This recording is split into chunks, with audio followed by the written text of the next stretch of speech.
মই নোৱাৰো মই নোৱাৰো মই বিচৰা নাছিলো হত্যাযজ্ঞৰ মহানায়ক হবলৈ যুদ্ধৰ বাসনা থকাহেঁতেন কবচ কুণ্ডল খুলি দি দিলোহেঁতেন ইন্দ্ৰ দেৱতাক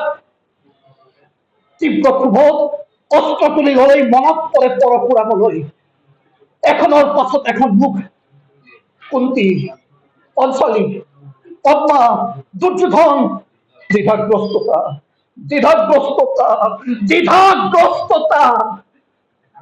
আবেগ দিব্যলতাই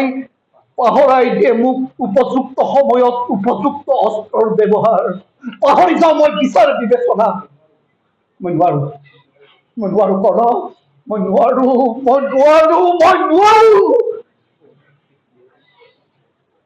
পৰিস্থিতিয়ে মোক কৰি তুলিছে নিসংগ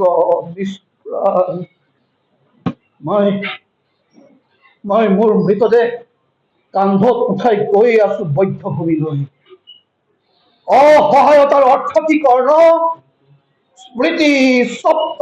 বাস্তৱ বিভ্ৰম একাকাৰ হৈ গৈছে ফুল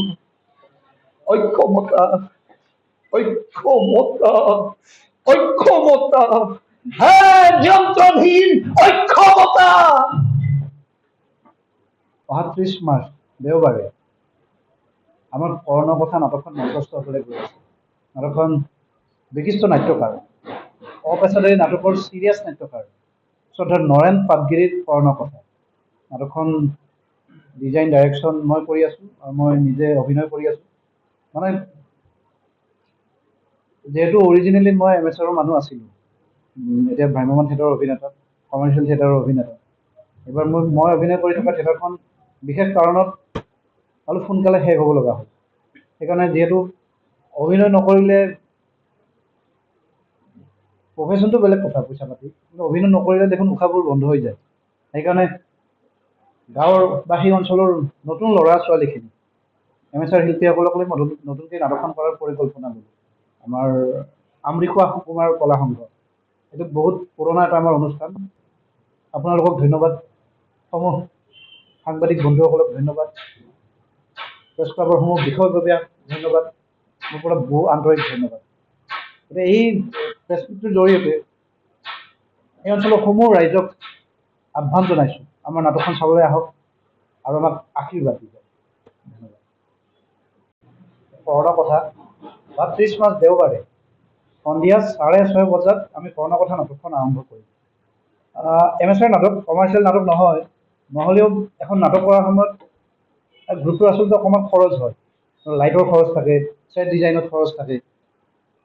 বা আমি বাহিৰৰ পৰা লাইট অপাৰেটৰ আনিব লাগিলেও কিছু খৰচ হয় এমেচাৰ নাটক হ'লেও মিউজিকত খৰচ থাকে এই সামান্য এই খৰচটোৰ কাৰণে আমাৰ গ্ৰুপটো যিহেতু মেক্সিমাম এমেচাৰ শিল্পী গোটেইখিনি সেইকাৰণে আমি প্ৰৱেশ পত্ৰৰ আমি ব্যৱস্থা কৰিছোঁ আমি তাত লিখিছোঁ আচলতে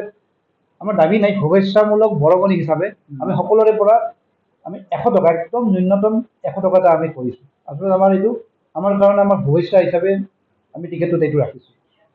এতিয়া আপোনালোকে আহক আমাক শুভেচ্ছা দিয়ক আৰু আশীৰ্বাদ দিয়ক ৰূপকৰ কলা পৰিষদ চামুটা যিটো আমাৰ প্ৰেক্ষাগৃহ আছে তাত হ'ব সন্ধিয়া 6:30 বজাত আমি একদম আৰম্ভ কৰিম 30 মাৰ্চ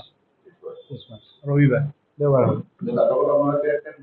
কেৰেক্টাৰ আমাৰ আছে নাটকখনত 8টা পুৰুষ 6টা মহিলা 2টা কিন্তু নাটকখনৰ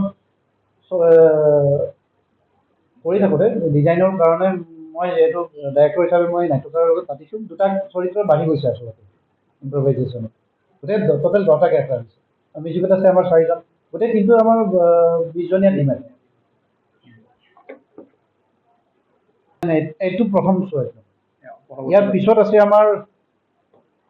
এপ্ৰিলৰ 5 তাৰিখ শনিবাৰ আমাৰ গুৱাহাটীত আছে ডিষ্ট্ৰিক্ট লাইব্ৰেৰীৰ কেম্পাছতে অসম সাহিত্য সভা ভৱন বুলি এটা অডিটৰিয়াম আছে তাত আছে আৰু সেই নাট্য সন্ধিয়াটো উদ্বোধন কৰিব আমাৰ সৌভাগ্য